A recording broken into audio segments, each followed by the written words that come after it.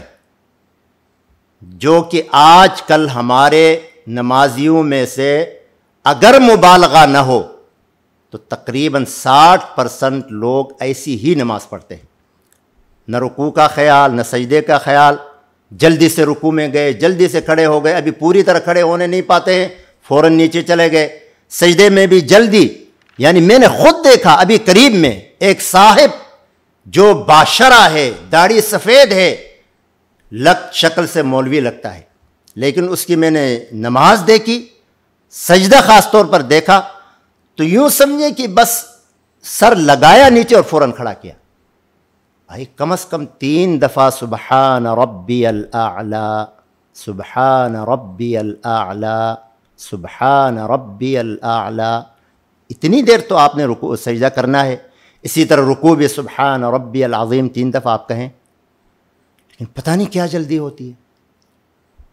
ایسی ہی لوگوں کو آپ صلی اللہ علیہ وسلم نے فرمایا کہ اسوأ الناس سرقہ، یہ بدترین چور ہے۔ اور ایک شخص کو آپ صلی اللہ علیہ وسلم نے اس طرح کی نماز پڑھتے ہوئے دیکھا تو فرمایا ارجع فصلی فإنک لم تصلی، جاؤ دوبارہ نماز پڑھ، تیری نماز ہی نہیں ہوئی۔ اور اسی طرح آپ صلی اللہ علیہ وسلم نے فرمایا ایک موقع پر ایک شخص جو اس طرح کی نماز پڑھ رہا تھا، نہ رکوع صحیح نہ سجدہ صحیح، فرمایا لو مات هذا على ما هو علیہ لمات على غیر ملت محمد صلی اللہ علیہ وسلم۔ اگر اس آدمی کی موت اس حالت میں آئی جس طرح یہ نماز پڑھ رہا ہے، فرمایا اس کے موت ملت محمدیہ پر نہیں ہوئی، پتہ نہیں کس طرح نماز پڑھ رہا ہے، پتہ نہیں کیا کر رہا ہے۔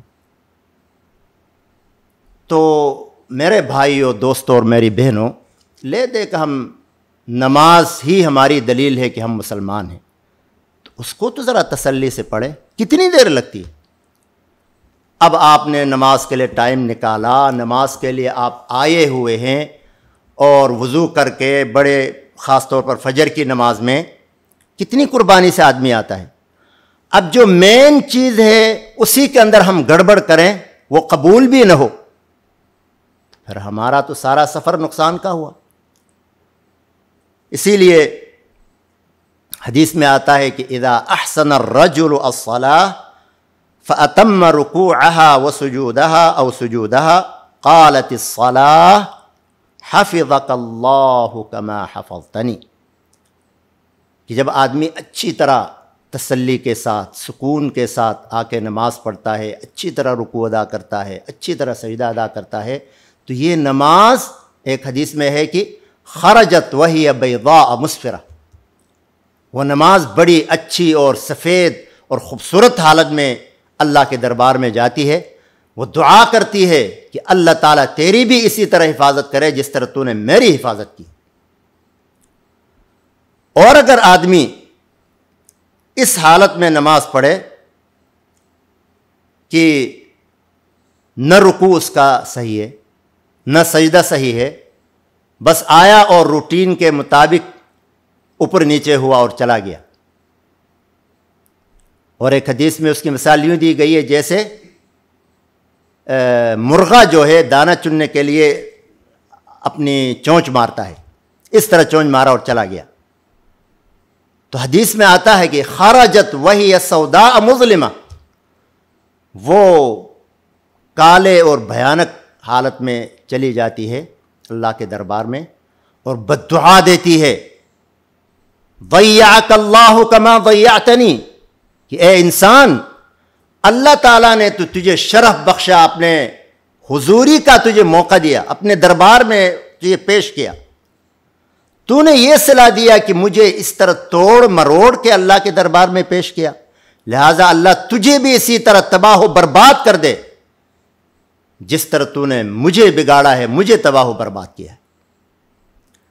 پھر یلف کما یلف الثوب الاسود، پھر کالے کپڑے میں یا پرانے کپڑے میں لپیٹ کر اس پہ منہ پہ مار دی جاتی ہے کہ جا تو اسی لائق ہے، فضرب بہا وجہہ، چہرے پہ مار دی جاتی ہے۔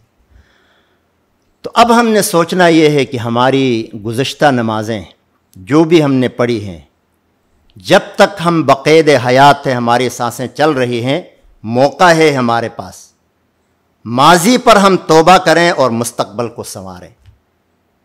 آج لوگ کسی عالم کے پاس جا کے دو زانو ہو کے 10-20 منٹ کچھ سیکھنے کو شرم سمجھتے ہیں، عار آتی ہے کہ ہم ڈاکٹر صاحب، ہم انجینئر صاحب مولوی کے سامنے جا کے بیٹھے، کیونکہ ہمارے لحاظ سے تو مولوی بیچارے بیک ورڈ ہیں، زمانے کے حالات سے ناواقف ہیں، پتہ نہیں کن کن الفاظ سے ان کو یاد کیا جاتا ہے، کون کون سے تانے ان پر لگائے جاتے ہیں، وہ وہی لوگ جانتے ہیں۔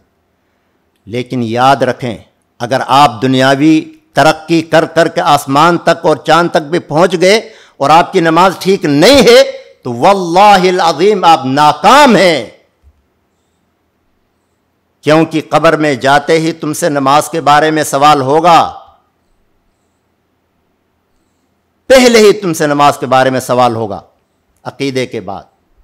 اول ما يحاسب به العبد يوم القیامہ الصلاۃ فإن صلحت صلح سائر عمله وإن فسدت فسد، سب سے پہلے اعمال میں نماز کا سوال ہوگا، اگر نماز ٹھیک نکلی تو آگے کے مراحل آسان، اگر یہی پر گرفت ہوئی تو آگے مشکلات ہی مشکلات۔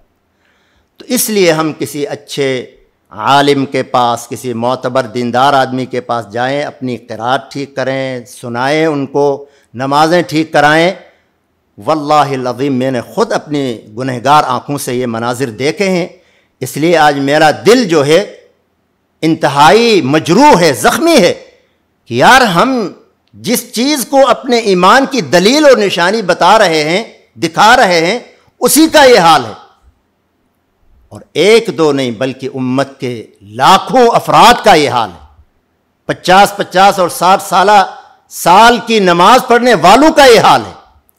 بڑے فکر کی بات ہے، فکر کرنی چاہیے اور فکر کی بات ہے۔ اللہ تبارک و تعالی ہمیں صحیح طور پر نمازیں پڑھنے کی توفیق عطا فرمائے اور ان نمازوں کو اپنے دربار عالیہ میں قبول فرمائے۔ وصلی اللہ تعالی علی خیر خلقہ محمد و آلہ و صحبہ اجمعین۔